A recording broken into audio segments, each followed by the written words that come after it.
और आगी छाती में जलती है।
जवाब दिया है मामा जी, मैं रोटी की बात छोड़ा, पानी नहीं पीऊंगा जब तक उस 5 पतियों वाली को भरे दरबार के बीच नगीना नहीं घुमाऊंगा जिसने मुझसे अंधों का अंधा कहा है। मेरे भैया जैसे को तैसो मिले और मिले नीच को नीच, पानी को पानी मिले मिले कीच को कीच। भगवान ने अकेला दुनिया में किसी को नहीं भेजा है, जो जैसा है उसके सहपाठी भी बिल्कुल वैसे भगवान ने भेजे। अगर कोई चोर है तो बाकी संगी निरे चोर मिले, अगर कोई जुआरी है तो बाकी संगी जुआरी, अगर कोई दारू का सेवन करता है तो उसके संगी वैसे, है ना। अकेला भगवान ने किसी को नहीं भेजा मेरे भैया।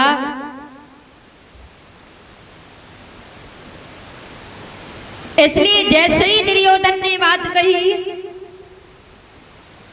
और इसी बीच में हमारे भैया श्री 100 रुपए ये भागवत कथा में दान कर रहे हैं। नाम नहीं बताया, पता कर लिया करो या लिख लिया करो। सर्वेश सर्वेश भैया उनकी तरफ से 100 रुपए आ रहे हैं। मुरलीधर कन्हैया की कृपा दृष्टि बनी रहे, श्री राधी रानी की कृपा दृष्टि बनी रहे, परिवार हमेशा खुशियों से भरा रहे। जवाब दिया है जैसे ही दुर्योधन ने कहा कि 5 पतियों वाली द्रौपदी ने हमसे अंधों का अंधा कहा है, शकुनी ने कहा तो तुम चिंता मत करो, ये तो बहुत छोटी बात, बहुत छोटी। साथ ही साथ एक बात और बता दें, अगर 2 लोगों में कोई विरोध है तो तीसरा व्यक्ति समझाने वाला नहीं होगा और चढ़ाने वाला होगा। बहुत कम लोग होते हैं समझाने वाले। हाँ, शकुनी ने कहा एक काम करो, चिट्ठी लिखो और चिट्ठी में साफ साफ लिख दो कि 5 पांडव द्रौपदी समेत हस्तिनापुर चले।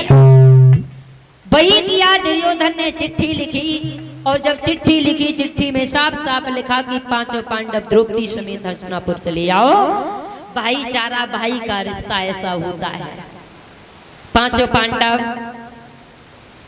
सोच करके द्रौपदी को साथ लेकर के हस्तिनापुर जब आए तो द्रौपदी अंदर भानुमति के पास चली गई। पांचों पांडव सभा में चले गए। थोड़ी देर तो बैठे रहे। उसके बाद दुर्योधन के दिल में जो बदले की आग दधक रही थी, उसने दुर्योधन को बैठने नहीं दिया। दुर्योधन बोल पड़ा, भैया क्यों ना थोड़ी देर जुआ का खेल हो जाए। धर्मराज ने कहा नहीं नहीं, जुआ 3 प्रकार के हैं, तीनों प्रकार के गलत है। एक जुआ ऐसा होता है जो बैलन के गधा पे सुबह से शाम तक धर जाए तो बेचारे नीचे को गर्दन करे रहते। एक जुआ ऐसा होता है जो सर में हो जाए तो पूरी रात चैन से सोने नहीं देता है। एक जुआ ऐसा होता है हाल में ही अमीर और हाल में ही गरीब, और ना हाल की अमीरी अच्छी होती ना हाल की गरीबी अच्छी होती है। इसलिए जुआ तीनों गलत हैं। दुर्योधन ने कहा हम लोग सच्चुल का जुआ नहीं झुट्टुल का जुआ खेलेंगे। खेल लीजिए, वक्त कट जाएगा, समय बीत जाएगा। समय बिताने के लिए बहुत मना किया धर्मराज ने, पांडवों ने, लेकिन दुर्योधन नहीं माना और जुआ का खेल शुरू हुआ।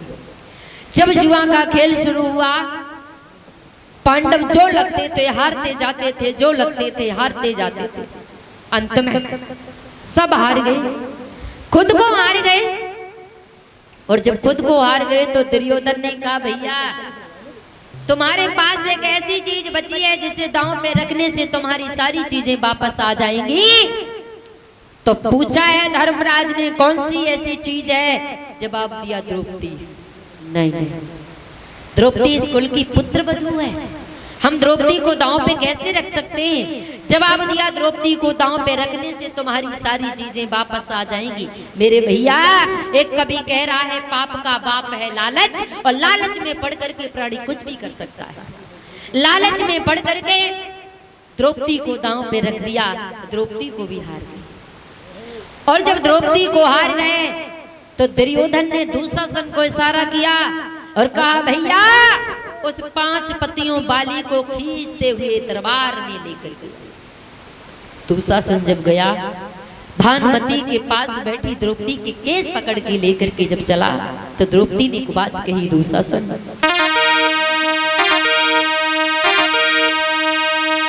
कह दुशासन बात तेरी मानो नहीं, बादी बहुत पछी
जो हाथ उठाते हैं वो बाद में बहुत पछताते हैं, क्योंकि पति अगर अपनी पत्नी को भी मारता है, पति अगर अपनी पत्नी पर भी हाथ उठाता है, अगर वो केस पकड़ करके पत्नी को मारता है तो घर का विनाश हो जाता है, क्योंकि स्त्री के केस जो है उसकी शक्ति हुआ करती। और दुशासन तुम्हें नहीं मालूम है, तुम तो पराई स्त्री पर हाथ उठा रही हो। दुशासन घमंड में चूर द्रौपदी को खींचते हुए दरबार में लेकर के जब गया तो दुर्योधन ने द्रौपदी को देखते ही एक बात कही, 5 पतियों वाली हो, तुम्हारे 5 पति है ना? बोला कि कर को दिल में शर्म और दुनिया के एक पति पर तेरे 5 बड़ी बेशर्म, बड़ी बेशर्म कैसी है 5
जब दुशासन ने कहा तुम्हारे तो 5 पति हैं, दुर्योधन ने भी वही बात कही, हाँ 5 पति हैं इसके, दुनिया के तो एक ही पति, इसके 5 पति हैं, 5 पति।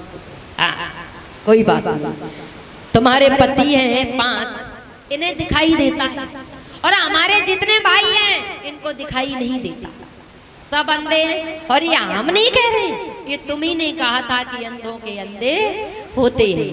तो हमारे जितने भाई हैं हमें सब अंधे हैं, तुम्हारे पतियों को सिर्फ दिखाई देता है, और पति के सामने पत्नी को कोई लज्जा नहीं होती, कोई शर्म नहीं होती, इसलिए साड़ी खोल के फेंक दो, हमारी जगह पे बैठ जाओ, हम सब अंधे हैं। द्रौपदी ने सभा में बैठे विद्वानों के ऊपर जब नजर डाली, और द्रौपदी ने सोचा कि सभा में बड़े बड़े विद्वान बैठे हैं, कृपाचार्य, द्रोणाचार्य, पितामह भीष्म जैसे विद्वान, ये हमें कभी नगीन नहीं देखेंगे। लेकिन मेरे भैया सच तो ये है कि अपनी बात से निकल जाना सबसे बड़ी जीत होती है, अपनी बात में फंस जाना सबसे बड़ी हार होती है व्यक्ति की। बार बार दुर्योधन यही कह रहा है कि हमारे जितने भाई हैं सब अंधे हैं, इसलिए तुम साड़ी खोल के फेंक दो, हमारी जगह पे बैठ जाओ, कोई बात नहीं। हुआ ऐसा, धीरे धीरे समय बीता, द्रौपदी पितामह भीष्म की ओर देखने लगी, तो पितामह भीष्म ने नजर नीचे को झुकाई, और जब नजर नीचे को झुकाई, सभा में जितने विद्वान थे सबने नीचे को नजर झुका दी, क्योंकि दरबार में एक स्त्री का अपमान हो रहा था। मेरे भैया सच कहा है कि वापस नहीं आता है तीर चल जाने के बाद, और वापस नहीं आती है बात जुबान से निकल जाने। लेकिन कि लगा सको तो बाग लगाओ, पर आग लगाना ना सीखो, और मिटा सको तो अभिमान मिटाओ, पर मिटाना ना सीखो।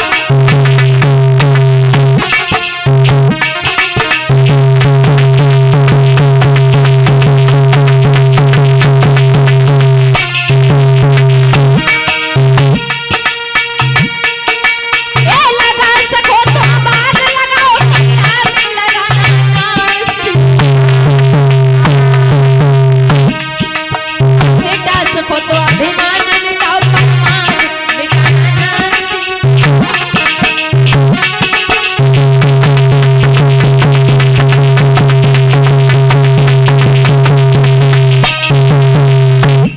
लगा सको तो हरे भरे वृक्ष लगाओ, बाग लगाओ, पर किसी के घर में आग न लगाओ।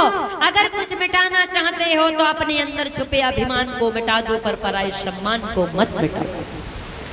द्रौपदी ने बात तो कह दी, लेकिन अब सोच रही है क्या करें। दुर्योधन ने दुशासन को इशारा किया, इसकी साड़ी खींच लो, क्योंकि ये अपने हाथों से साड़ी नहीं उतारेगी, ये पतिव्रता है, इसके 5 पति हैं। मेरे भैया दुशासन जैसे ही बढ़ा साड़ी खींचने के लिए, तो द्रौपदी द्वारकाधीश भगवान कन्हैया को याद करती है और कहती है, श्याम तुम हमारे भैया और हम तुम्हारी बहन, हमारा तुम्हारा रिश्ता बहन भाई का है, इसलिए प्यारी कन्हैया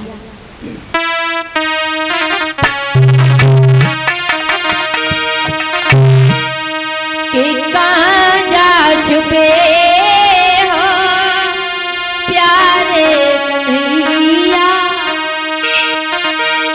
कहाँ जा छुपे हो प्यारे कन्हैया, यहाँ से तेरी में बीते जिंदगानी।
करती है भगवान कन्हैया को, और जैसे ही भगवान को याद किया, मेरे भैया सच कहा है कि जब जब भगवान को भक्त बुलाते हैं प्रभु जाते हैं। द्रौपदी कन्हैया को बार बार आवाज दे रही है और कह रही है, मेरे प्यारे से मोहन,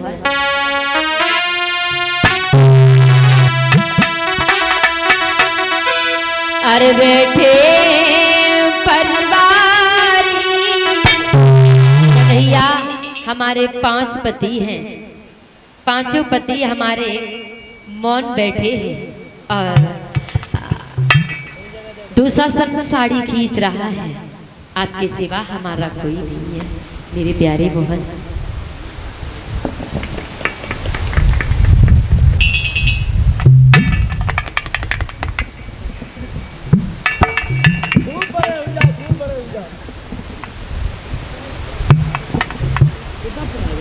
कोई बात नहीं, आप हमें पकड़ा दीजिए, हम आइए। साउंड इधर नहीं लग रहा,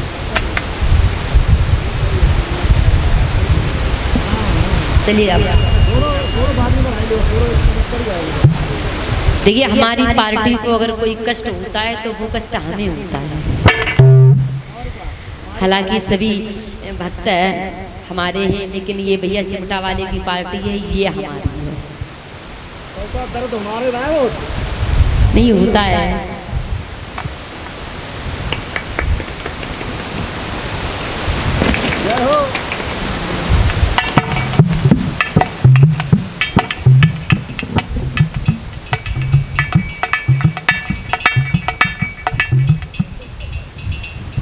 आपके यहाँ के मट्ठे के आलू बड़े प्रसिद्ध हैं। हमारे ये जो लड़के आए हैं बता रहे थे कि कल से मिट्ठे के आलू खूब खाने को मिले, खूब खाओ मट्ठे के आलू। हमारे यहाँ कोई नहीं जानता मट्ठे के आलू कैसे होते हैं, रायता और वो पनीर वगैरह चलता है। मट्ठे के आलू अगर किसी को खिला दोगे तो क्या समझेगा पता नहीं। हाँ, प्रिय गोविंद भगवान की बोली है द्रौपदी कि बैठे परिवारी और सवरिया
तू मेरी साड़ी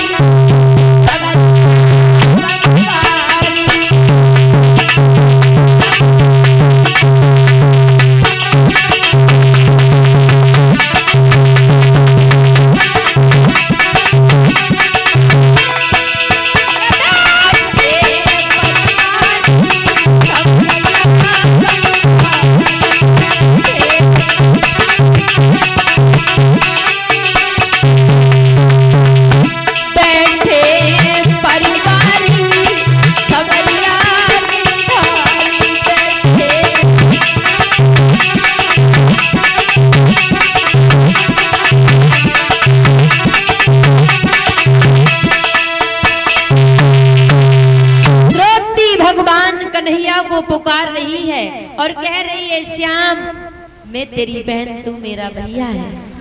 सभा में अगर लाज चली गई तो हंसी हमारी नहीं होगी, हंसी तुम्हारी होगी। क्योंकि श्याम याद करो, जब तुम्हारी उंगली कटी थी मैंने भैया का खून देखा तो अपने सर की नई चुनरिया फाड़ी और तेरे हाथ में पट्टी गिरी। भैया आज भरे दरबार के बीच मेरी लाज जा रही है, तू कहाँ है, कहाँ है भैया? द्रौपदी की आंखों से आंसू निकल रहे हैं और अपने भैया को याद कर रही है, कह रही है भैया तू आजा, नहीं तो दुशासन हमारी साड़ी खींच रहा है, सभा में उंगारी कर रहा है और मेरे भैया कोई मेरा नहीं है। मेरे 5 पति हैं लेकिन पांचों खुद को जुआ में हारे बैठे, कोई कुछ कहने की स्थिति में भी नहीं है मेरे भैया। कह रही है द्रौपदी कि मैं तेरे मन की मैं ना होती, तू मेरे दिल का तोता